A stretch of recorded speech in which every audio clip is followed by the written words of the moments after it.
Cole, front and center, now! The words cracked through the barracks like a rifle shot. Boots froze mid-lace. Conversations died instantly. Every eye turned as Private Daniel Cole stumbled out from his bunk, still clutching his folded blanket. Sergeant Harding was waiting with a sneer that could peel paint. "This," he barked, kicking Cole's duffel so hard it split open, "is what happens when you let professors play soldier." Socks, shirts, even a dog-eared journal spilled across the concrete floor. The laughter from the other recruits was sharp, merciless. Cole just stood there, jaw clenched, while humiliation spread over him like fire. I thought that was the end of it, but Harding wasn't done. He bent down, fished something out of the pile, and held it up between two fingers, the bronze star medal tucked inside that journal. "Whose is this? Yours or your daddy's?" His voice dripped with contempt. "What, you think carrying his trinket makes you one of us?" A ripple of chuckles rolled through the barracks. Cole's chest tightened, but he stayed silent. He didn't give them the satisfaction. Out of the corner of his eye, he caught Ramirez, the quiet kid from Texas, looking away, almost ashamed to watch. That was the first time Cole realized not everyone was laughing. The rest of the morning only got worse. Inspection came, and Harding made sure Cole was last in line. Boots scuffed, bed sheets tugged loose, gear scattered. "Pathetic," Harding muttered loud enough for all to hear. "Men, this is what weakness looks like." Cole felt every word like a punch, but his hands never trembled as he refolded his blanket. His silence wasn't weakness.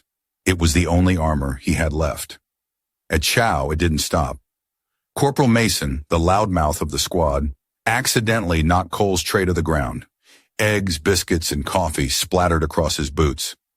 Mason leaned close, whispering with a grin, "Go back to the library, Professor."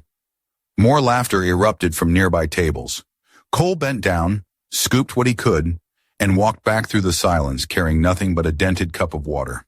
He sat at the far end of the table, alone. That's when he felt it. A small wrapped protein bar sliding across the table. Ramirez didn't look at him, just kept eating. It was the first quiet gesture of decency Cole had seen all week. He slipped the bar into his pocket without a word. That night, the barracks buzzed with low conversations and the smell of boot polish. Cole sat on his bunk, cleaning mud from his laces, when Harding strolled by again. The sergeant stopped, leaned down, and whispered so only Cole could hear, "You won't last here, son. Men like you never do." Then he walked off, leaving silence heavy in the air. Cole didn't reply. He just pulled out his journal, opened to a blank page, and wrote 3 words under the shadow of the bunk light. "Endure. Prove them wrong." As lights out echoed through the bay, Cole lay awake staring at the ceiling. Around him the others were snoring, whispering, drifting. He thought about his father's medal, about the shame of being mocked for it, about Ramirez's quiet gesture. A storm of doubt pressed in on him, but under it, something steadier burned. He wasn't here to be liked. He was here to stand, to outlast, to show them that dignity doesn't fold under ridicule. And yet, as he closed his eyes, he couldn't shake Harding's words. Maybe they were right. Maybe he didn't belong. Or maybe, just maybe, the day would come when they'd see him for who he really was. What I never expected was how quickly that day would come. If this story resonates with you, don't forget to hit the like button and subscribe to the channel so you won't miss the next chapters of this journey. The rain had been falling since dawn, hammering the training field like it wanted to wash us all out of the Army. We were on our 3rd lap around the perimeter, packs heavier than sandbags, boots sinking in mud. Most of the guys cursed under their breath. Mason didn't bother whispering. "Hey, Professor," he shouted over the storm. "You carrying books in that ruck, or just your daddy's medal?" The laughter came quick, sharp, slicing through the rain louder than thunder. My shoulders burned, my legs screamed, but I didn't say a word. I just kept moving, step after step, water pouring off my helmet. If I stopped, I'd prove him right. If I spoke, I'd lose. So I stayed silent. By the 2nd lap, one of the new recruits, Davis, twisted his ankle on a slick patch of gravel.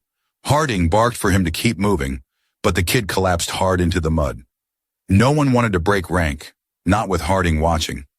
I didn't think. I just shifted my pack, hauled Davis onto his feet, and took part of his load across my own shoulders. The weight nearly crushed me, but I kept moving. Harding's eyes cut through me like blades. "Cole," he shouted, "you playing hero now? Think you're Superman." I didn't answer. Couldn't. My chest was already burning, lungs on fire. Mason's voice carried through the rain. "Look at him, trying to show off. He'll fold in 10 minutes. But I didn't fold. By the time we finished, I was shaking, drenched, every muscle quivering. Davis whispered a thank you. Harding gave nothing, not even a nod. Back in the chow hall, the place smelled of wet boots and powdered eggs. Trays clattered, voices bounced off concrete walls. Mason saw me limping in, dripping wet, and smirked. "How's the professor's back? Want me to carry your tray this time?" He kicked the bench beside him and the whole squad laughed. I stood there for a beat, holding my tray, the eyes of 30 men waiting for me to snap or slink away. Instead, I sat at the far end, alone, every bite of food tasteless. A few minutes later, Ramirez passed by. He didn't say a word, just set a bread roll on my tray as he walked past. It was nothing, really, but it was everything. A small, quiet act in a room full of noise. The days blurred into drills, inspections, and sweat. Harding never missed a chance to single me out. Push-ups in the mud while others rested. Standing at attention 10 minutes longer than the rest. Every mistake magnified, every stumble turned into a lesson for the platoon. "This," Harding would bark, pointing at me, "is what happens when you put weak men in uniform." I'd stare straight ahead, fists clenched, heart pounding, but I never cracked. In the silence of the barracks, I kept writing one word in my journal. Endure. Then came weapons assembly. We lined up at the long steel tables, rifles broken into pieces. Harding timed us, walking the line like a wolf hunting prey. 60 seconds, he barked. "If you can't build your rifle in 60, you're already dead." I watched Mason fly through his, cocky grin plastered on his face. My hands shook at first, fumbling with the pins. Harding was already leaning over me, sneering. "Clock's ticking, Cole. Maybe you should take notes instead."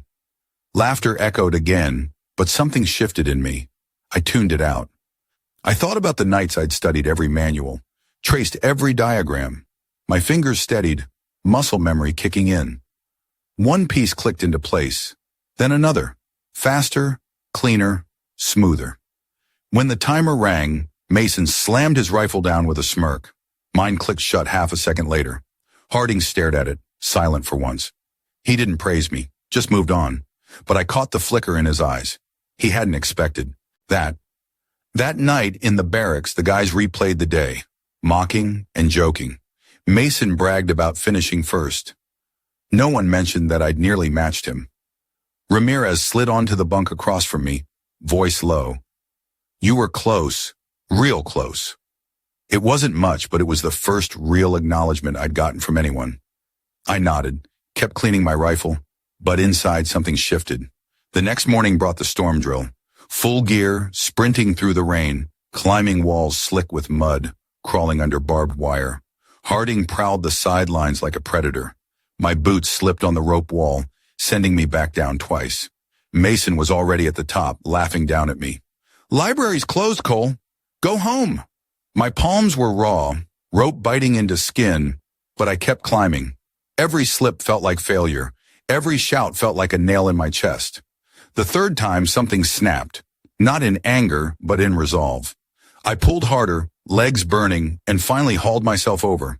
I hit the ground running, soaked and breathless. Harding didn't say a word, but I saw him watching. The climax came later that evening, during bayonet training. We were paired off, and fate put me across from Mason. The platoon gathered, eyes sharp, waiting for blood. Harding barked, "Engage!" Mason came at me hard, screaming, blade clashing. I stumbled at first, the laughter erupting behind me. He shoved me down into the mud, sneering, "Told you, you don't belong here." My chest heaved, mud filling my hands, humiliation burning hotter than fire. Something inside me roared. I rose fast, drove forward, and with one desperate surge, knocked Mason flat on his back, bayonet at his chest. The laughter died instantly. Silence spread across the circle. For the first time since I got here, they weren't laughing at me. They were staring, shocked.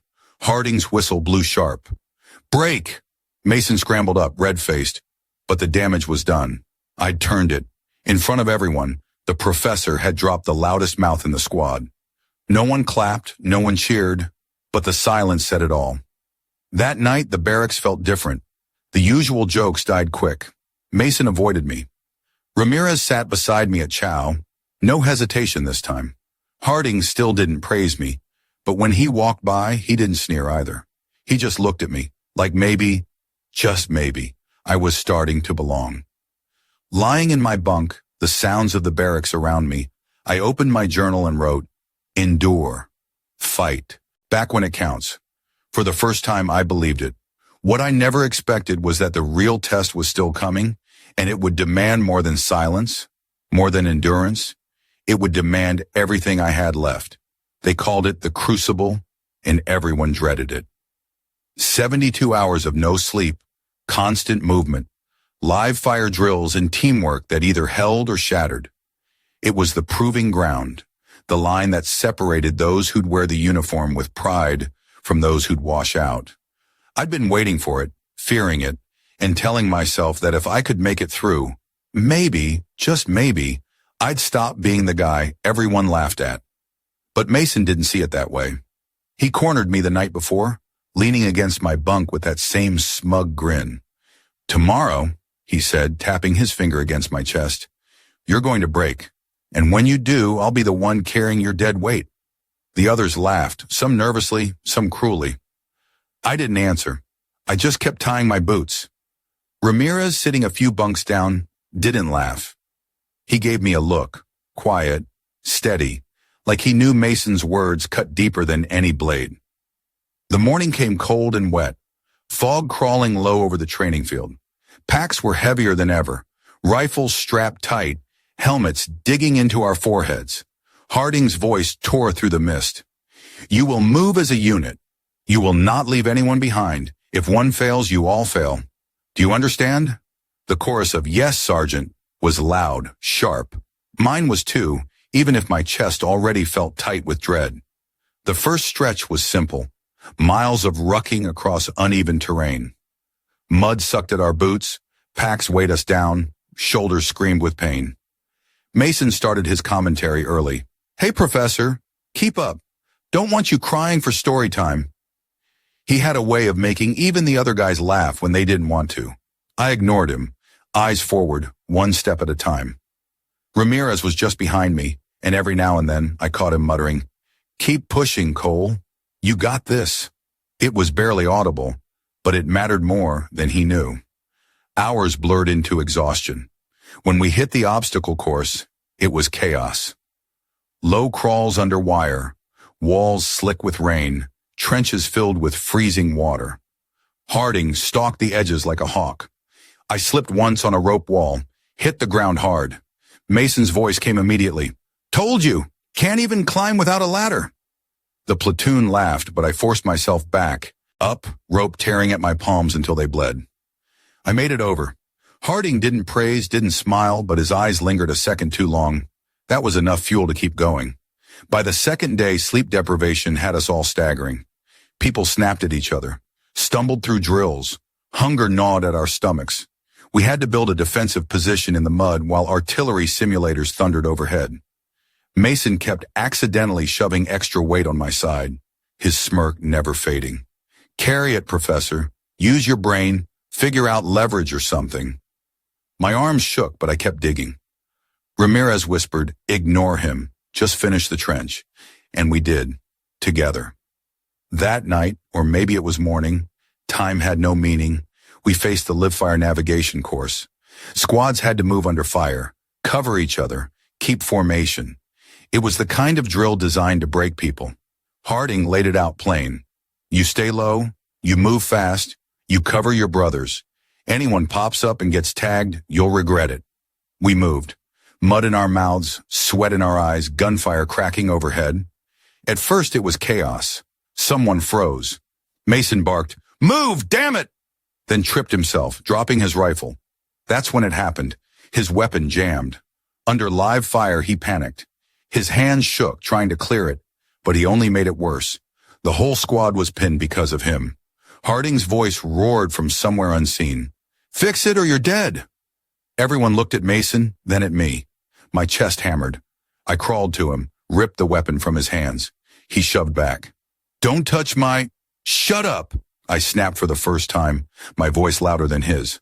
I broke the rifle down, mud caked in the chamber, cleared it in seconds.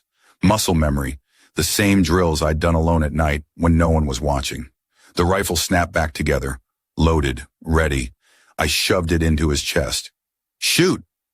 Mason blinked like he didn't know who I was anymore, then fired. The squad moved again. We finished the course, soaked, filthy, but alive. When we regrouped, Harding's eyes were on me.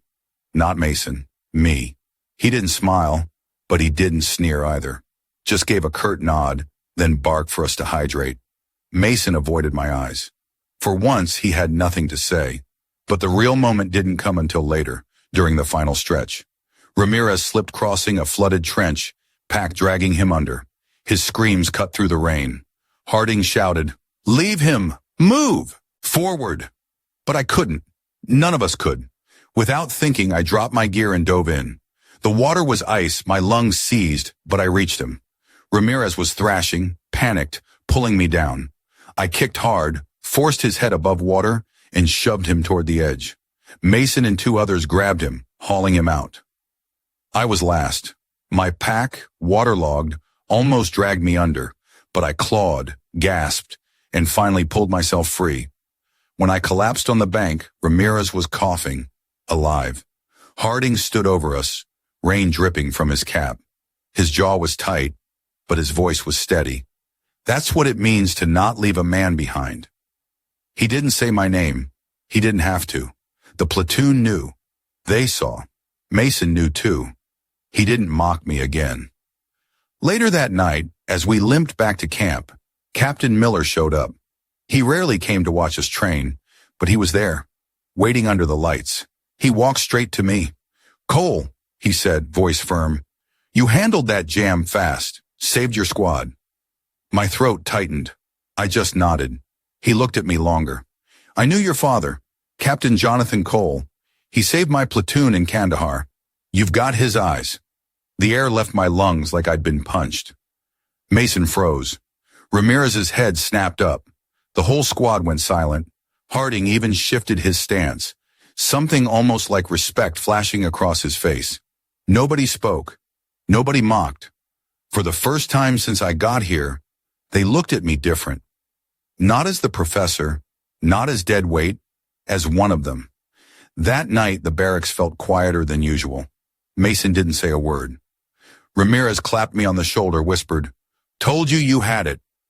I lay in my bunk staring at the ceiling, drenched in exhaustion, but inside I felt something shift.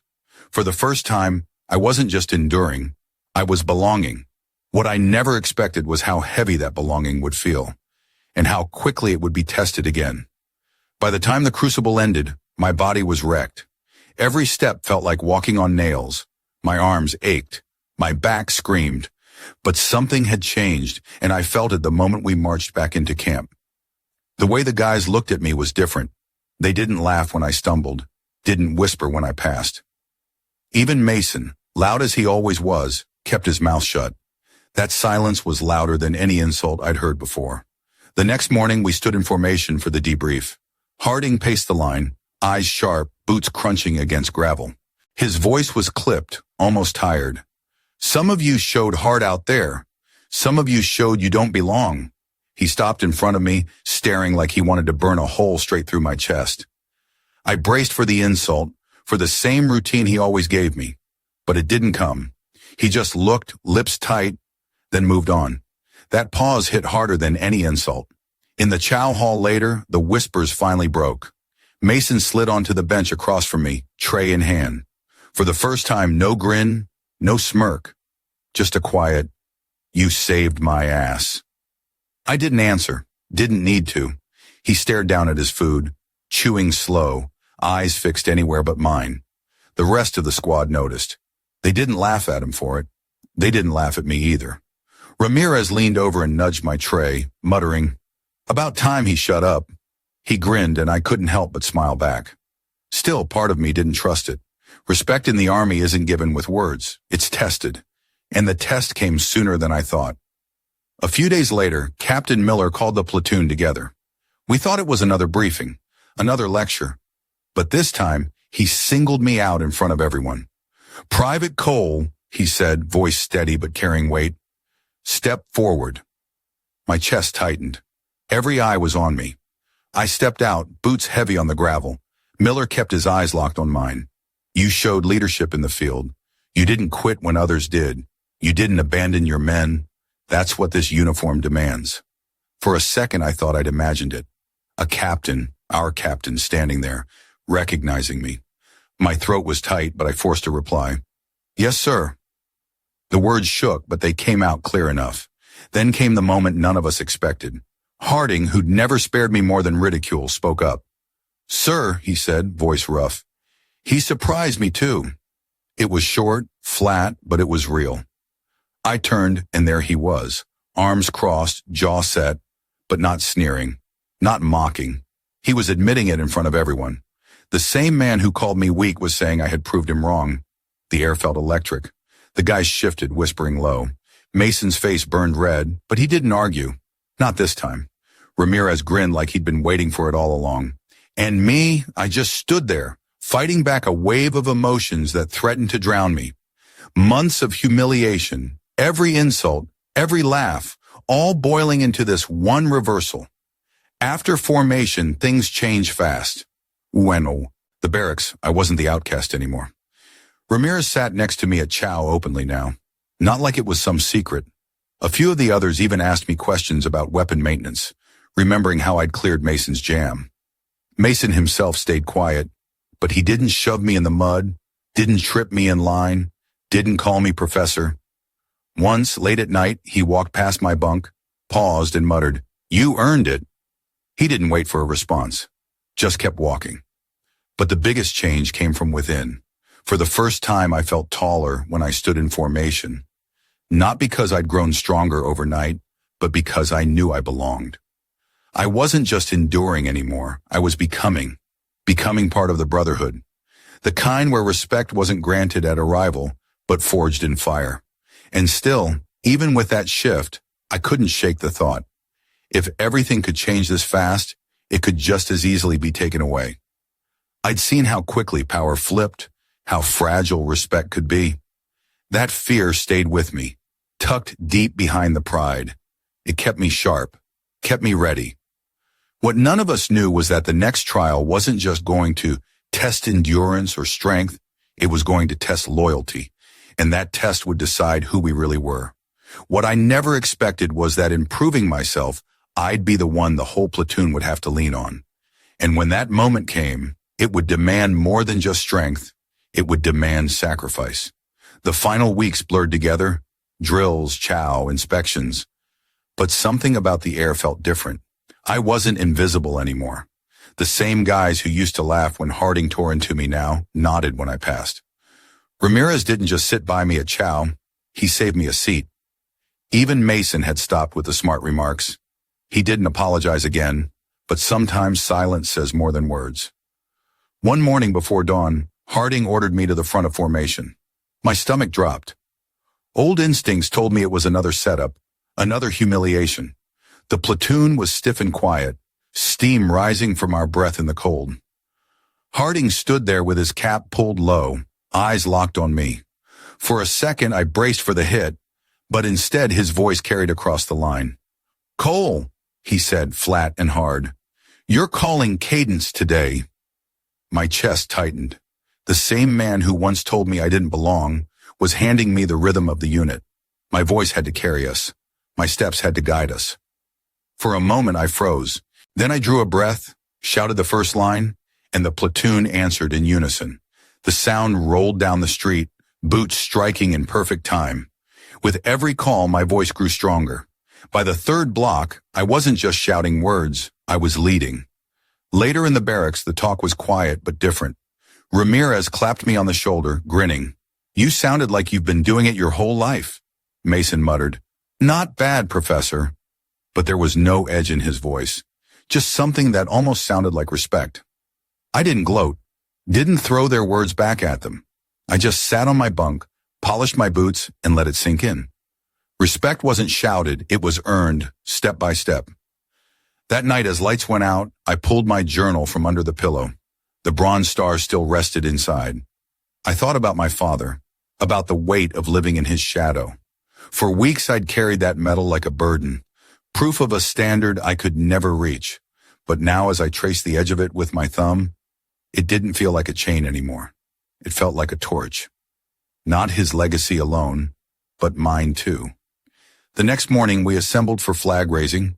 The sky was painted pink and gray, the kind of dawn that felt heavy with meaning. As the flag rose, every hand snapped to salute. I felt the wind tug at the fabric, saw it catch the light, and in that moment, standing at the front of the formation, I realized something I'd been too blind to see before.